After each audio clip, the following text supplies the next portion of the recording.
Le barrage de Diama a comme objectifs fondamentaux 1.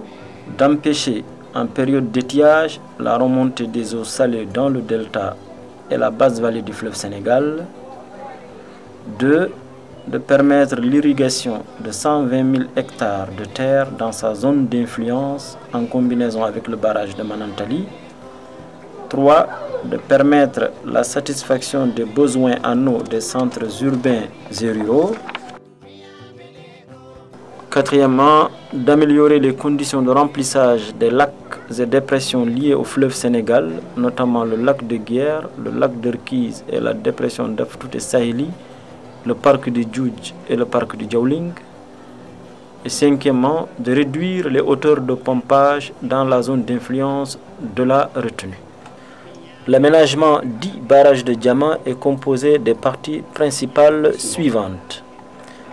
Un évacuateur de crue de 170 mètres de long sur 35 mètres de large, composé de 7 vannes segments capables d'évacuer une crue de l'ordre de millénal, c'est-à-dire 6500 m3 par 6 vannes sur les 7. 2. Un pont routier à 2 voies de 170 mètres de long, permettant de relier les 2 rives du fleuve Sénégal. L'aménagement Diama aussi est composé d'une écluse de navigation de dimensions utiles du SAS 175 mètres sur 13. Une digue de bouchure du lit initial du fleuve de 440 mètres de longueur. 2 digues de fermeture du lit majeur du fleuve respectivement en rive droite sur le Toun Biret et en rive gauche sur le Toun Nord. 2 endiguements latéraux du fleuve Sénégal en rive droite et en rive gauche de Diama à Rosso, totalisant 160 km de longueur et permettant la fermeture de la retenue de Diama, la protection des zones riveraines contre les inondations, la circulation contrôlée de véhicules automobiles entre Diama et Rosso. L'aménagement Diama, c'est aussi une trentaine d'ouvrages de réalimentation à vocation agricole, pastorale ou environnementale incorporés dans les endiguements latéraux du fleuve Sénégal en rive droite et en rive gauche.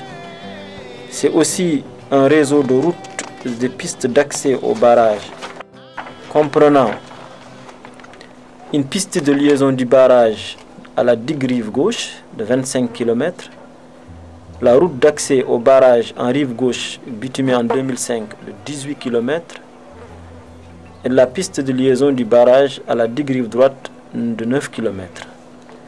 L'aménagement de Diama, c'est aussi des installations annexes et accessoires.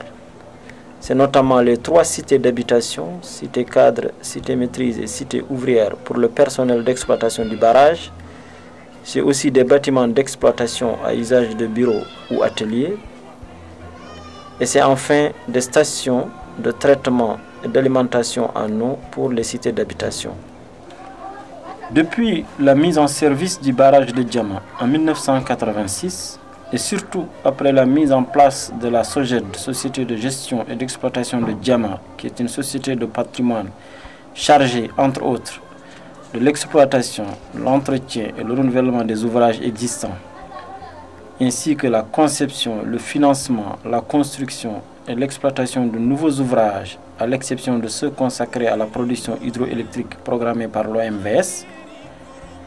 Donc, depuis la mise en service de ce barrage, des moyens financiers importants ont été consentis pour l'entretien et la maintenance de cet ouvrage.